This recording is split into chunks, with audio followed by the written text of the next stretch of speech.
So I wanted to hop on real quick and answer the question that I get in almost every interview, which is how I came up with the idea for Energy Wars. And it wasn't really something that I came up with. It's actually a true phenomena. And I found a researcher named Dr. Valerie Hunt, who was a professor at UCLA.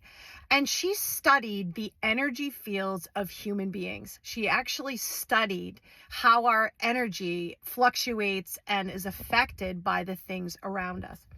And one of the things she studied was how one person will affect another person and how they raise or lower a person's vibration.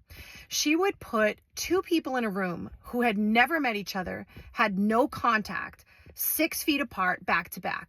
And she would measure with this device that she created, this instrument, how much and how the person would either raise the other person's vibration or lower it.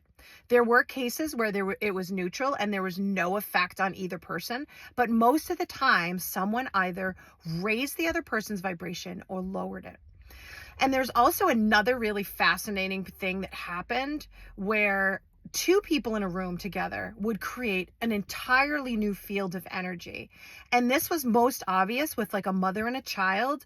When they were in a loving encounter, their energy fields would actually expand and glow like the sun, which was just, it's fascinating to see. She actually has a video out. Maybe I'll post it again. I post it every few years because I just love the concept.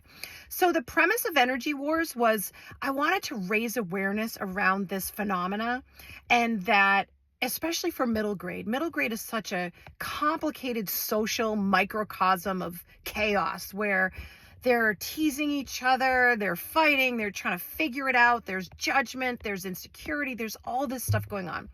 And I wanted to raise awareness for them that they need to be responsible, like take responsibility for their vibration and how they're affecting other kids and how other kids affect them, and to become aware of that so that you can take accountability. You can avoid those kids that lower your vibration, that bring you down, and find those people that raise your vibration. Because at the end of the day, we're all responsible for our own state of being, and that is your vibration. And this also ties into the law of attraction, but that's not what this video is all about. But that was the premise, and it is the premise of Energy Wars. So if you have a middle grade, you have to get them the book. Even adults love it because it really raises awareness in how the character is discovering this superpower he has to see energy. But it is all based on this premise of we are fields of energy. So if anybody has any other questions, I'm happy to answer. But that is kind of the answer I usually give on what the foundation of the story was.